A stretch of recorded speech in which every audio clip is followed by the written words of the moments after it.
Okay, this is the beginning of Cosmic Fire Webinar Commentaries 8B. We've been discussing group unity. We finished the section on the creative hierarchies. We're on page 1113 of A Treatise on Cosmic Fire, and we're going on to discuss group relations. So then we are continuing with group relations from having looked at group unity, page 1213. In establishing group relations with the superhuman kingdoms, that's the kingdom of souls, the kingdom of planetary lives, the kingdom of solar lives, kingdom of souls, kingdom of planetary lives, and the kingdom of solar lives. Whoops, that's not it. The kingdom of solar lives. Man has not so erred. So we are somehow misusing the lower lives. It's sort of a materialistic bias, Man has not so erred, though relatively little progress has as yet been made generally. And few are the human units who have merged their consciousness with that of the greater directing intelligences and yet remained in the human family as saviors and mediators.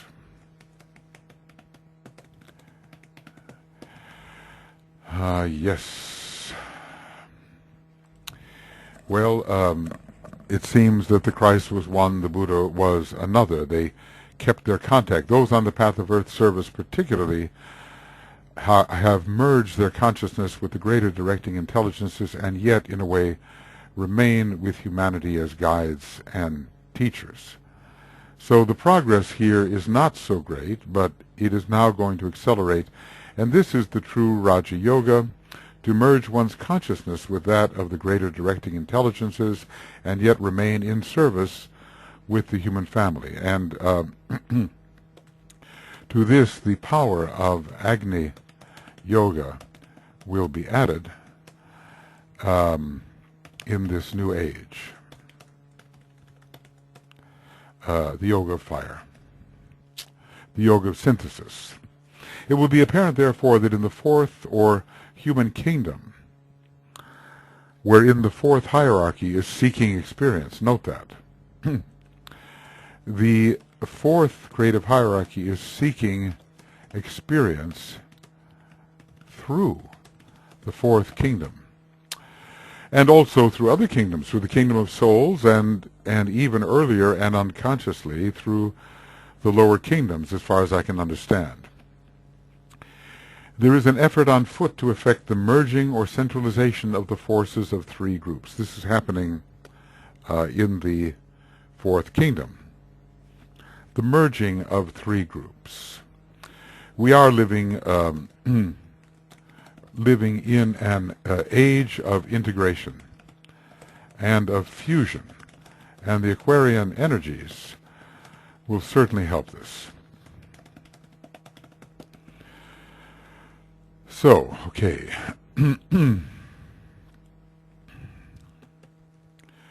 Fusion of the energy for which the animal kingdom stands, and it is part of our equipment. Of purely human energy, and this is mental, rational. And of the spiritual energy of the group, which is the exponent of Buddhic force, those in the kingdom of souls, and from a higher perspective, the members of the higher members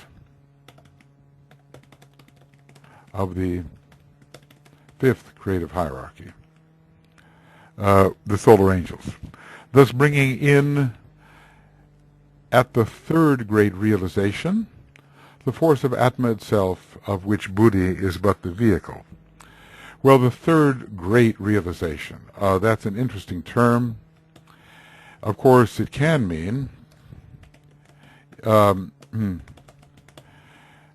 third initiation, or it can mean the fifth, depending on what the word great means.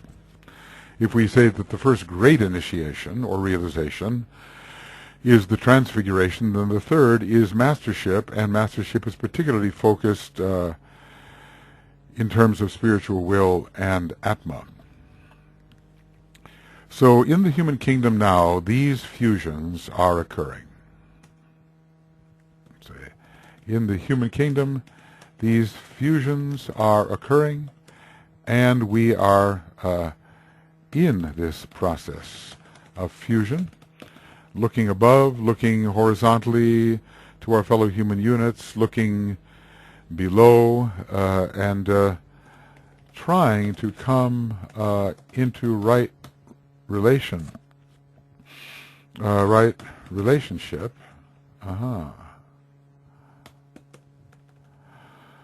Well, that looks like another abbreviation opportunity. We'll call it right relationship with all the forms of life. Below, on the same level, and above. So we human beings are really in the process of fusion. The fourth ray is a ray of harmonious fusion achieved through friction. The ray of harmonious fusion achieved through friction. Oh. Or harmony through conflict is a more elegant way, I guess, of stating that. These three streams of force should hold the following place. Buddhic force should be positive, human energy equilibrized, and animal energy negative. This is the proper relationship. And we can test ourselves, is it for us?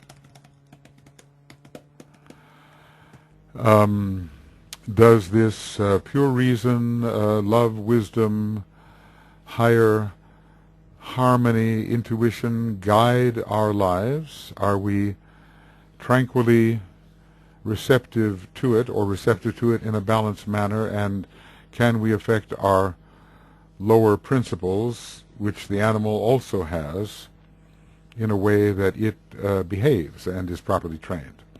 Let's just say the animal aspect of our nature must be properly trained. And and this equilibrization means a tranquilized, yet alert astral body and mental body. And the Buddhic force is what guides us towards unity. This is the force guiding us towards unity. Or to word it otherwise, the positive controlling factor in the human group should be spiritual energy. That which is positive is also controlling. That which is negative is controlled. That which is positive is in the controlling position.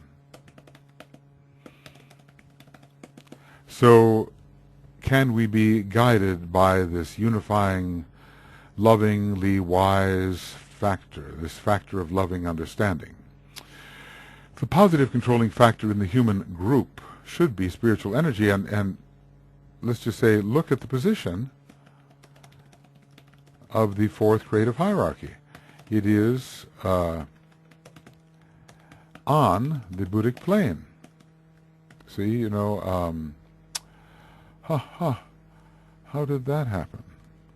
Well, let me just look here. And we'll go up here to get the diagrams going. Okay. Um, the positive controlling factor in the human group should be spiritual energy. So if you look at the map here for a moment, this is the map we probably use the most often. From the Buddhic aspect of the spiritual triad comes the positive control, at least at first. Then we have the human area, which is that of the mind particularly, and there should be a balance here between the soul-illumined mind should be achieved. And all the rest of these 18 are lunar and really Martian and relate to the animal kingdom, and they are to be trained and controlled through the use of the seventh ray. I would say the use of the seventh ray, we'll see this happening increasingly during the age of Aquarius, a seventh ray age.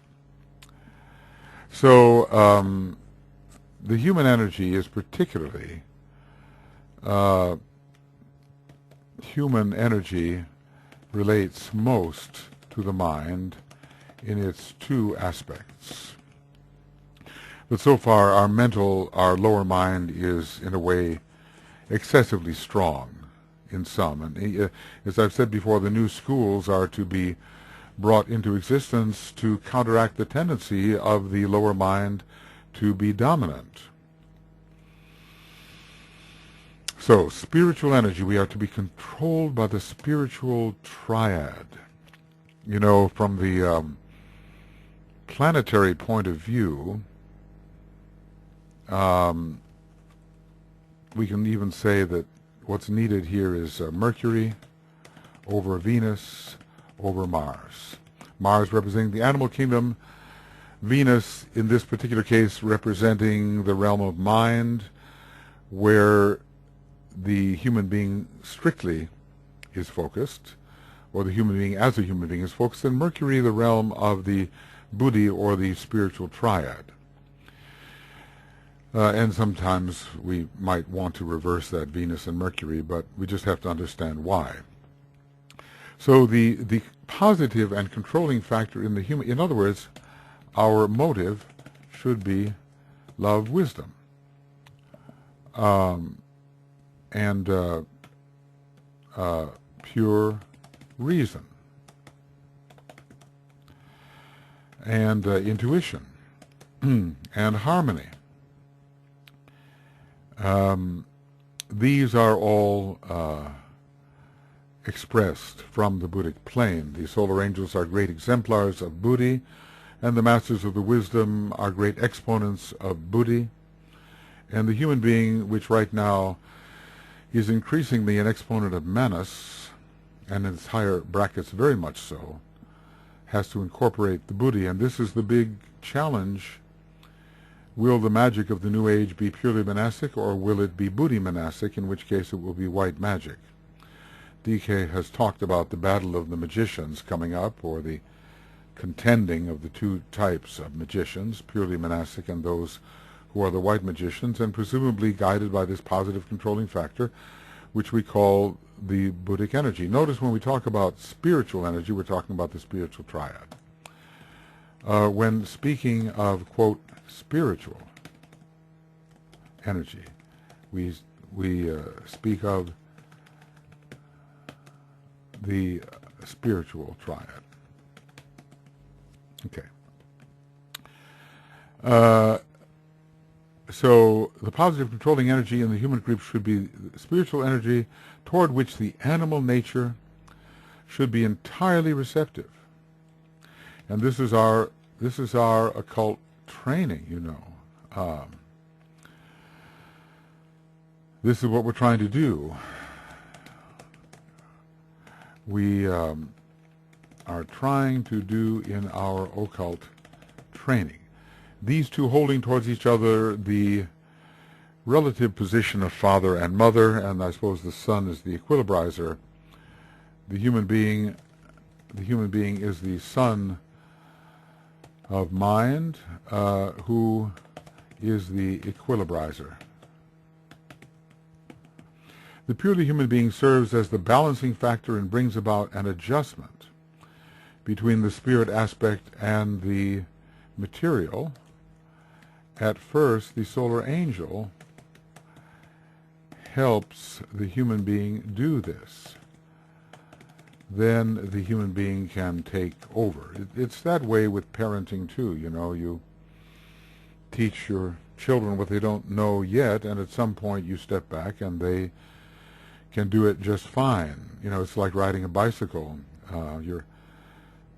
The guide wheels are on there, and then you remove them, and the child is going. Or I'm remembering teaching my son how to ride. He had a lot of Libra, and he had a very good sense of balance. It was almost immediate.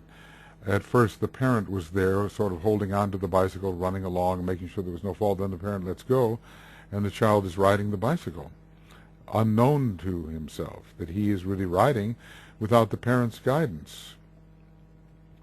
Sometimes they look back and say, "Oh, you're not holding on," and then they fall. But that's quickly overcome.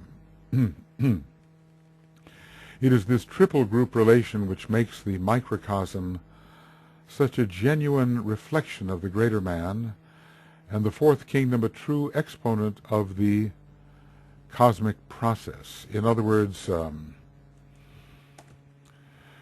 we are the three who are to become the two, but we are the three who eventually become the two and then the one. So we have these three distinct factors fused into two, with the soul infused animal nature, and then spirit and soul fuse, and we have the one. We're all working now, if we're in the path of occult training, we're working now on this. Okay. The same laws govern the relationship of these three factors as govern the group interrelation of the Brahma, Vishnu, and Shiva aspects. Brahma, Vishnu, and Shiva, or also we could call it three aspects of the Lord Trinity. We could call it three personalities. The three persons of the Lord Trinity, Brahma, Vishnu, and Shiva. Shiva, Vishnu, and Brahma. Time and space, or divine opportunity. How interesting. This is so good. Saturn, the planet of opportunity, and Saturn also, planet of time and space, especially of time, but not excluding spaces within space. Saturn, the planet of opportunity. So time and space are divine opportunity. That's really what a way to look at time and space, to understand what they are, why they are presented to us. Through them we are becoming internally equipped with quality. Play their parts in microcosmic group work as they do in the macrocosmic. So basically he's telling us, look at this, that time and space, in fact, do exist in macrocosmic life. So many people say, well, I've gotten rid of time, I've gotten rid of space and all that, but it's usually time and space as we, of limited consciousness, understand time and space. The macrocosm too, the greater lives too, have their time-space orientation and their time-space schedules. So time and space with divine opportunity play their parts in microcosmic group work as they do in the macrocosmic. And cyclic evolution proceeds in its work of group adjustment for both units, or for all units, or for the three units, in order to produce eventual group harmony in both cases. So the cyclic, basically what he's saying here is the cyclic process leads to group harmony. Yes, the cyclic process leads to group harmony through manifold adjustments. In other words, these different levels of life expression, as long as they're going to interact, have to get used to each other. There's always a period of adjustment when two energies are brought together, two energies of different levels, or three energies of different levels.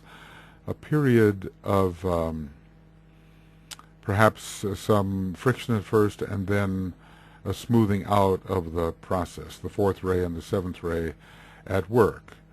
We have in our solar system the three aspects of the divine logoic trinity, and the Shiva, Vishnu, Brahma aspects, and they all have to work together as one. The three are the one and must demonstrate as one. So,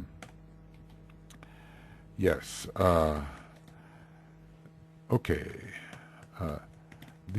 No, that's not it. These three are the one and must learn to manifest as one, and that's the goal of the entire solar logoic process, to bring about that great group unity in which all aspects are harmoniously interrelated according to their various functions. And, as it has sometimes been said, working together as the fingers on one hand, given the skillful person who can use those fingers, the surgeon, the pianist, the people who use the mechanic, the one who uses the fingers to great effect, all working harmoniously together, but the hand is, in a way, what they emerge from. So they all have a similar root. It is the harmony of the individual within himself and with his environing units, and his realization of the essential oneness of all life, which brings about the great expansions of consciousness and leads to individual identification with some greater whole. He has these beautiful summary sentences. So, three factors here: harmony within oneself. And that is, in a way, stage one. We remember these stages, right? So harmony within all the different factors within himself, stage one. And with his environing units, stage two. And his realization of the essential oneness with all life, or the greater whole, well, this is, in a way, stage three.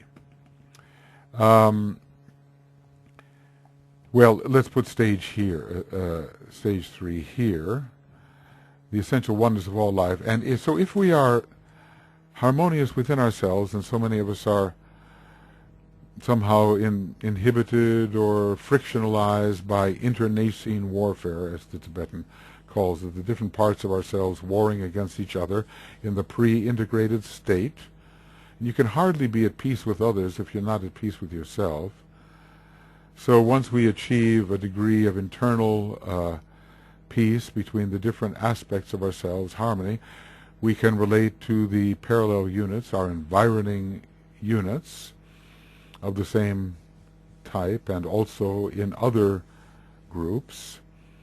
And finally, relating with the one, or with the embracing life, and be in harmony with that, or in harmony with the will of God. And this brings about expansions of consciousness. In other words, there we go. Harmony brings release. Release and expansion. So if we are still wasting our energies in frictionalized interplay, we are not going to be liberated into the next expansion of consciousness. We have to achieve integration before liberation. And if our attention is being attracted by all kinds of internal frictions, what hope then to expand into a larger state of consciousness? We have to overcome these frictions. Then a harmony will result, which will open the door to expansion. And perhaps when we are at peace with ourselves or within ourselves, those expanded states of consciousness do begin to dawn. I suppose there are moments of grace when, even in a frictionalized state, suddenly there is the realization of the great non-friction, the great harmony.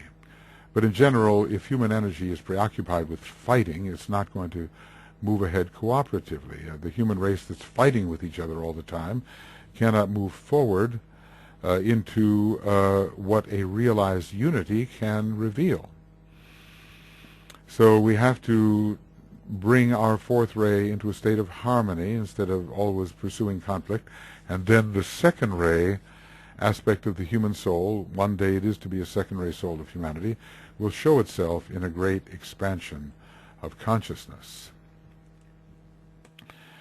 The work of a human atom, and in cosmic fire the human being is referred to as a human atom, therefore, is but a replica of that which proceeds in the planetary or solar atom and serves as an incentive to those minute individual lives which find their place in the six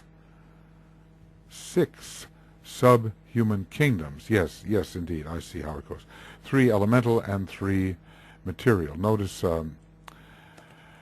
we are setting an example, even if the example is appreciated unconsciously. So there are 6 below. Interesting, 6 below. How many kingdoms? Then 10 kingdoms, correct? So the 7 kingdoms, working from down to from above to below. At the moment, the solar kingdom of solar lives, kingdom of planetary spirits, kingdom of souls, kingdom of the human kingdom, the animal kingdom, vegetable kingdom, mineral kingdom, and the 3 kingdoms of elemental essence, which are the minute elemental lives, still on the involutionary path. Interesting to see that phrase, not often seen, 6 subhuman kingdoms. Usually we think about the 3 subhuman kingdoms because we are thinking in terms of evolutionary kingdoms. And how often, this is the very abstracted perspective, to call the human being the human atom. But it does put things in proportion, doesn't it?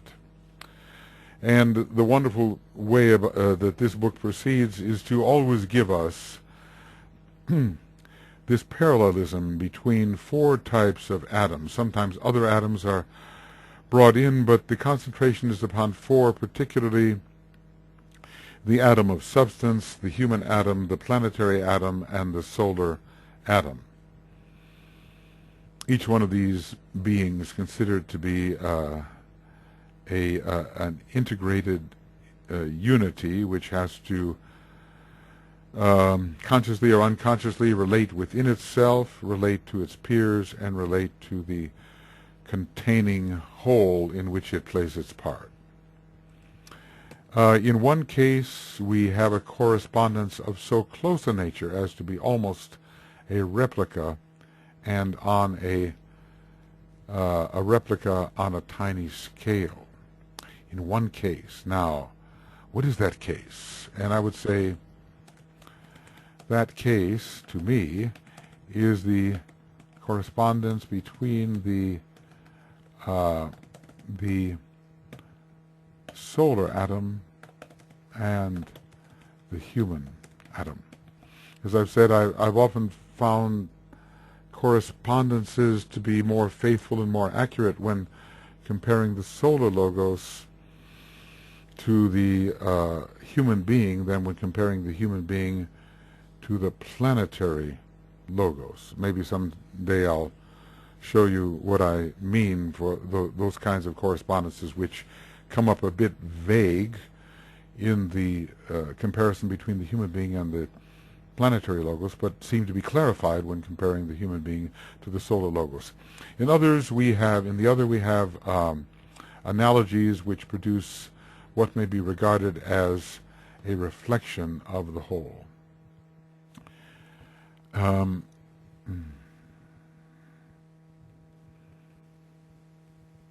Right.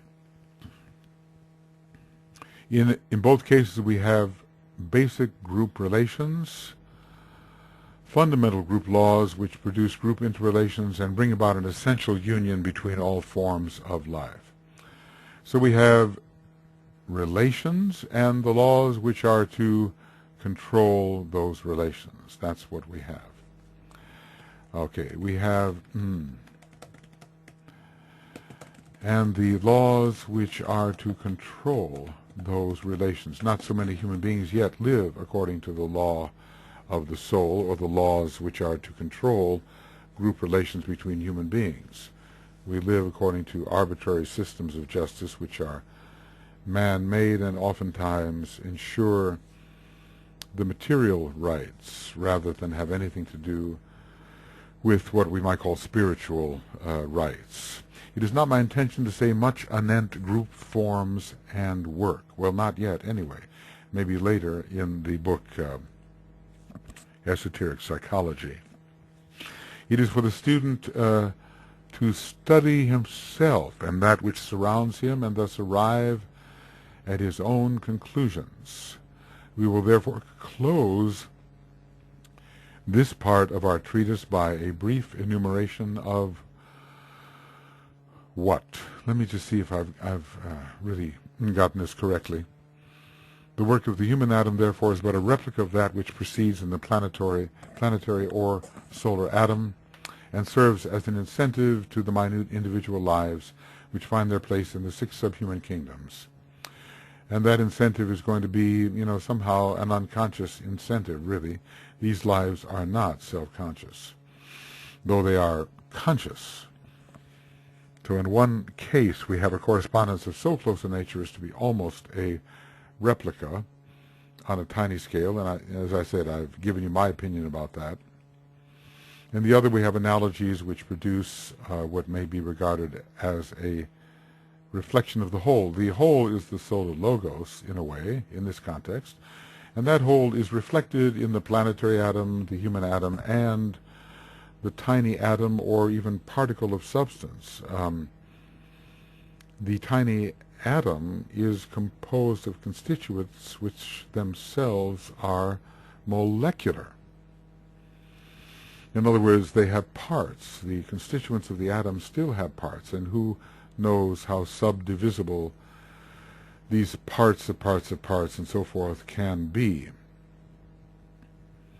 Well, we are in search of the minute at this very moment, and we are learning about the divisibility of what appeared to be maybe indivisible parts. Maybe at one point the atom was considered to be indivisible, as if they were the fundamental building blocks of nature. But we know that greater atoms are divisible into lesser atoms and so forth. Smaller atoms can be combined to form greater atoms. It's a question, again, of the study of the one and the many, but in relation to very minute factors. It is not my intention to say much anent these group forms. Okay, so we will therefore close this part of our treatise by a brief enumeration of the 3 atomic relations, the 7 laws of group work, and the 22 methods of interplay. And atomic relations do not concern only the tiny atom of matter. The 7 laws of group work, and these are called in esoteric psychology the 7 laws of the soul. Slots. 7 laws of the soul. Well, how about an abbreviation? I think we could do that, just as long as I don't have to use the word slots. 7 laws of the soul. Okay. And the 22 methods of group interplay, normally you would think of 21 perhaps, but maybe there's going to be some synthesis done. These 32 phases and ideas must be applied in degree to all atoms. How interesting. Although it's certainly beyond our capacity to do so. The tiny lives, which are the sum total of all material worlds. And what is material after all? Matter is, okay, right. So matter is Prakriti, and it can be very subtle. Is it found only on the cosmic physical plane? Well, this we do not know, but maybe not. Maybe not. In other words, is the ultimate bubble of the koilon, or bubble of the koilon, bubble in the koilon, bubble of the koilon of the cosmic physical plane in some manner divisible? Because we do have cosmic planes, and if it were divisible, we would have higher cosmic planes of a prakritic nature. So when does the divisibility of ultimate constituents stop? Are there atoms of the lower levels of the cosmic astral plane, just as there are tiny constituents on the very highest level of the cosmic physical plane? Cosmic astral on one side, cosmic physical on another. Well, maybe we don't know that yet. The tiny lives, which are the sum total of the material worlds, the planetary atom, the macrocosm for all on the 5 planes, and this is interesting, the planetary atom is considered to hover above the 5 planes, and thus to be associated with the plane, above, which is the monadic plane. That is an interesting thought, and again connects the planetary atom with the second creative hierarchy. Yes, you know all I've gone through to try to discriminate between the second creative hierarchy and the planetary logoi, but there's a definite connection with this second creative hierarchy, and with the monadic plane, and with the planetary logos particularly. And you kind of wonder that if the planetary logos is the macrocosm for all on the 5 planes, whether the solar logos would be the macrocosm for all on the 6 planes. I think I can put that down. The solar atom, synthesis of all the 7 planes and the 7 evolutions. Okay. Well, somehow the planetary logos relates to or supervises all that transpires on the planes of Brahma, the 5 superhuman and human worlds, or the 5 worlds of, as they often say, 5 worlds of superhuman and human evolution. But the solar logos, I suppose, supervises the 6, but synthesizes the 7. And, in these domains of influence, there's a lot to straighten out about the influence of a planetary logos and the influence of a solar logos. The solar logos, of course, is substanding all of the areas of supervision of all the planetary logoi. So one planetary logos does not supervise everything that goes on all 5 planes of superhuman and human evolution, but only on the 5 planes as they relate to his particular ring pass knot. But the solar logos penetrates all the rings pass knot of the planetary logoi, and somehow synthesizes all of these logoi and synthesizes the planes as well. But this has to, a planetary logos, however, is active on all the cosmic planes from his causal body on down. So we're talking about a specific area of etheric activity for a planetary logos. But a planetary logos has a cosmic astral body and has a cosmic mental body and a cosmic causal body. So it's not like saying that the influence of a planetary logos is only from the sixth plane and on down, but, let's just say the sixth cosmic plane, the monadic plane, is a special area of focus for the planetary logos, just as I suppose the logoic plane is such an area of focus for the solar logos etherically demonstrating. We're talking about the etheric demonstration of these two types of great beings. We're not taking away from their cosmic astral and their cosmic mental demonstration.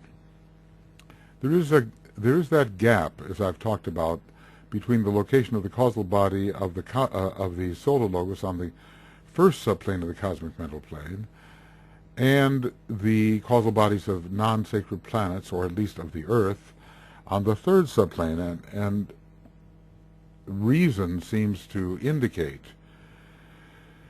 that on the second subplane there must be some causal bodies, and one would expect to find the causal bodies of sacred planets on the second subplane. I don't know that this has been particularly confirmed, but that's what I would suspect. Even the three persons of the logoic trinity, or the three cosmic logoi, have their causal bodies on the first subplane, the same subplane as the solar logos. So then, then you begin to ask, well, okay, where is the causal body of the cosmic logos? Or the causal body of the one about whom naught may be said?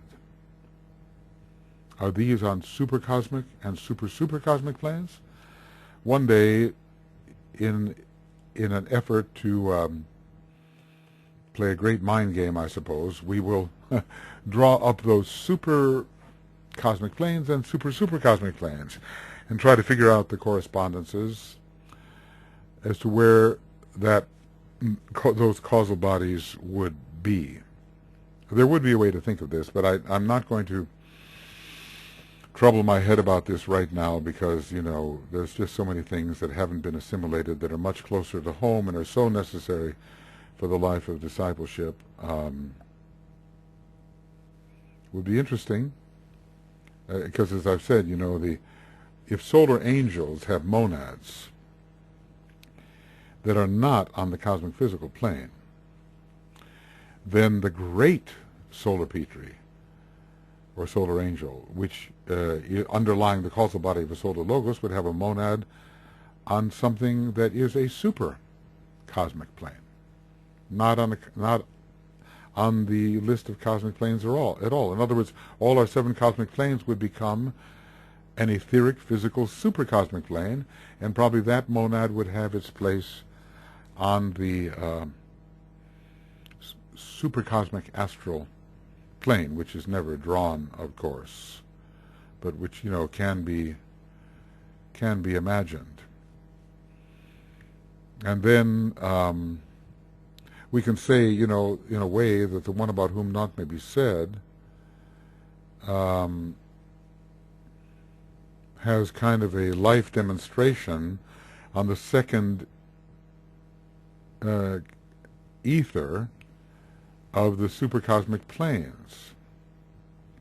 But we'd almost have to go up to the third supercosmic plane to find its causal body, perhaps. You see, I'm doing it. I said I wouldn't do it. Okay. And then go up to the up and down, crazy terms, go up to the monadic level of the supercosmic planes, some 6 supercosmic planes above, in order to find the location of its monad. Everything has a monad because everything is being. So Well, I guess we'll just have to say that the organizational structure of the entire cosmos is well in hand, and that as our provinces of participation increase, we will learn more about them. For the moment, they're very far removed from our immediate human problems, which are actually taking place at quite a primitive level, if you think about it. When you look at the ageless wisdom and what's been presented by the Tibetan and other masters, it's giving a vista of possible revelation, which is so far beyond the struggles that we are presently working out, just whether we can have even right emotional relations with each other, not based on fear, hostility, greed, anger, aggression, all of our wonderful Hydra heads. We're working at a pretty primitive level, but if we do not succeed in doing that primitive work, then we can never advance into our higher potential. So we have to do the dirty work, sort it all out in the here and now, in the apparently here and now, in order to achieve the harmony which will promote expansion. As I've said in musical terms, when a chord is harmonious, something flies free. When the chord is dissonant, something is imprisoned. And, anybody sensitive to music or listening to choir music, whatever, can discover that is so. So we have to learn how to be in tune with each other if we are to fly free. There's think about the flight that takes place at the fourth initiation in Egyptian mythology. I'm not sure of those terms, but I know that there are two birds there, and one is the solar angel and one is the soul of man, and they both fly at that point, because fourth ray harmony is achieved. If there's no harmony, there's no flight. Okay. Now he's getting into the three atomic relations, page 1215. Individual atomic relation. This concerns the central fire of all atoms and affects the relation of that positive center to all within its sphere of influence, So for man, the jewel in the lotus, which is really the jewel which the monad is. I've come to the conclusion that the monad is a jewel. What is a jewel anyway but a configuration of energies of 7 vibratory levels? See, a jewel is a perfectly arranged configuration of energies consisting of 7 vibratory levels. What is the arrangement and so forth, I couldn't say, but we know that the jewels we are dealing with are sevenfold, and these 7 facets of the jewels are 7 vibratory levels. The 7 facets of the jewels. Jupiter scheme, no good. Of the jewels are 7 vibratory levels, and through them one can pass onto the 7 paths and so forth. So it's almost as if we, the unit of consciousness, are in the central fire. We, as the unit of being, consciousness, are in the central fire, and in a way, although it's not accurate, look out from the midst of the central fire, or jewel. Or jewel. Central fire, or jewel. Being consciousness. B and C. That's a good abbreviation. I have a passion for abbreviations this morning. And we'll call this the being consciousness. That's what we are. I like to, it's not a very euphonious phrase, but we are, the human being is a unit of being consciousness. Of course, it's like, being conscious, but we are two things. This is reflected as Atma Buddhi. Okay, Atma Buddhi. ATB. ATB. Atma Buddhi Manas, ATBM. Okay, this is Atma and Buddhi. Okay. So that's what we are, in a way. We are. Indeed we are. So we are. We're a unit, we're a being. We are. But that being is sentient. That being touches. That being can receive impact. So we're a unit of being and of consciousness. Atma Buddhi. Right. So the three atomic relations, the individual relation, the systemic relation, concerns the relation of all atoms to other atoms which come within their range of influence or their scale of contacts, and this is the environing units. The systemic relation and the universal. This deals with the identification of all atoms with these particular groups and their consequent submergence in the interests of the greater whole. So what do we have? We have the individual, systemic, universal. Oh, that's okay. So individual relation, systemic relation, and universal relation. He's giving us these trinities, the sort of stage 1, stage 2, stage 3, individual stage 1, systemic stage 2, universal stage 3 relation. And, right group relations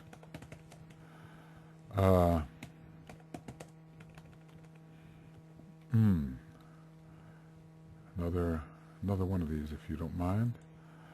Right group relations. So we'll call it that. Right group relations. Consists of dealing with all of these. Must deal with all of these levels. So the laws of the soul,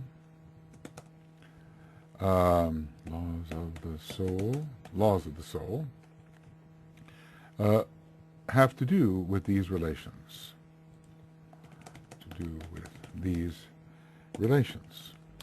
So, individual, systemic, universal. The individual deals with the third aspect. The systemic relations are the soul aspect, and the universal relations are the monadic aspect. These three domains, individual, systemic, universal, can be related to the third aspect of divinity, the second aspect of divinity, and the first aspect of divinity. It might be noted here that the immediate objective of the human kingdom is consciously to establish systemic relations within the system, right? We've had our time of individualism. Individualism is, if overly perpetuated, is dangerous. And if overly perpetuated, is dangerous because it is all out of relation to the other units in the system. So it leads to fragmentation and not to unification. So is to establish systemic relations and be actively and consciously part of group work.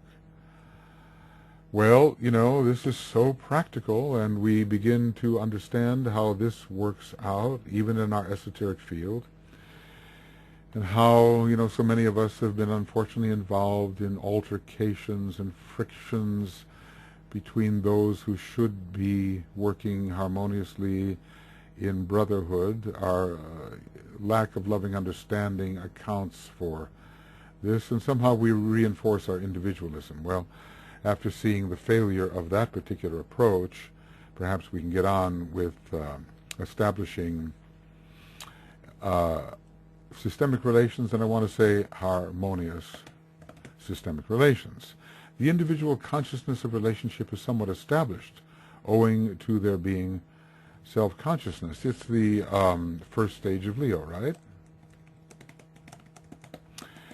The work for the subhuman kingdoms is the establishment of conscious realization, or the bringing about of a distinct individualism in every form of atomic life, and we can call this individualization towards which the subhuman kingdoms tend, whilst the object for the superhuman lives is the establishment of universal consciousness, which will enable every planet and solar life to be consciously and intelligently part of a cosmic whole. And some of the more advanced human beings who have established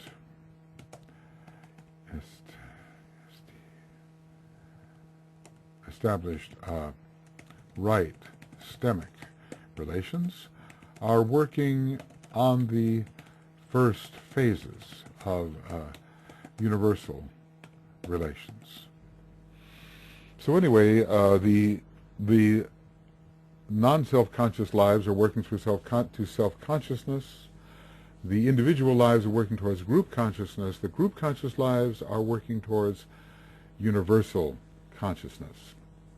And again, these can be presented as the three phases of Leo: the individual, the group, the universal, or the one. I am the individual, I am that, I am the group, I am that I am, or I am that and that am I, the universal consciousness. All right. Well, I think we are reaching the point. I don't want to start the 7 laws of group work on a program that is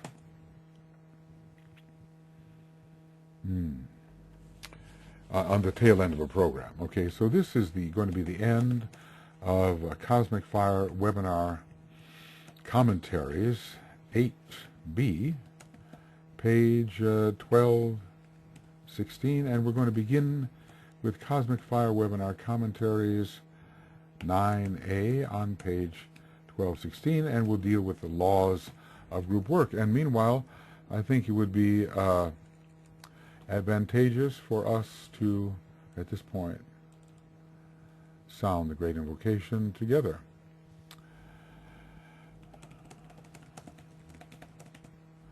Okay, point of light within. From the point of light within. Well, there it is. Okay. So, we'll use the note G as I have been using, and we'll do that and then move on to the next phase.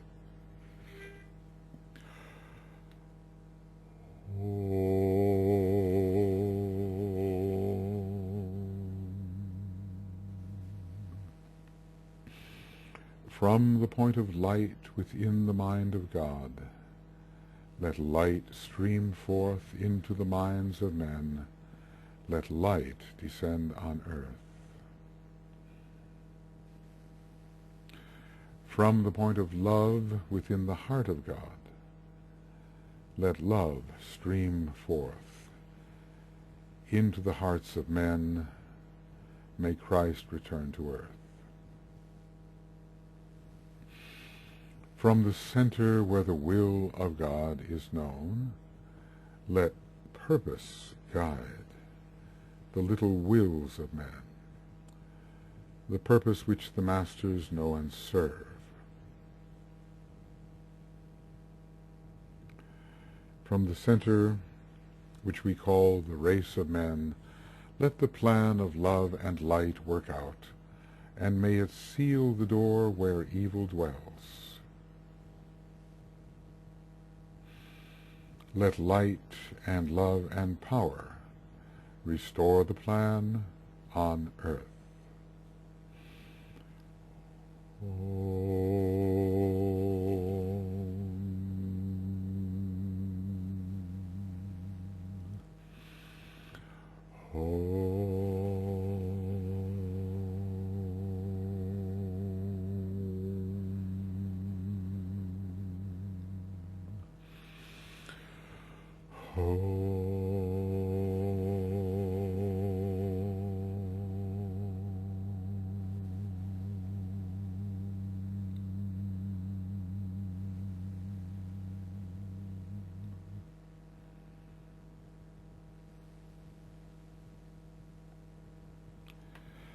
All right, friends, good.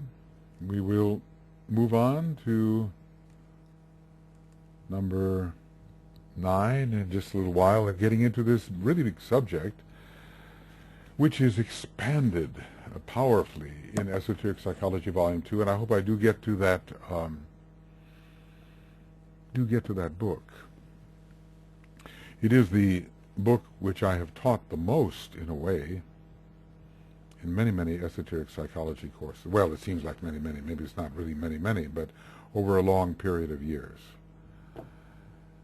But I don't think I'm going to break out of Cosmic Fire to go to discuss the Laws of the Soul section, which is, probably over 100 pages in length. That I'll have to do in its own right. All right, we'll see you soon.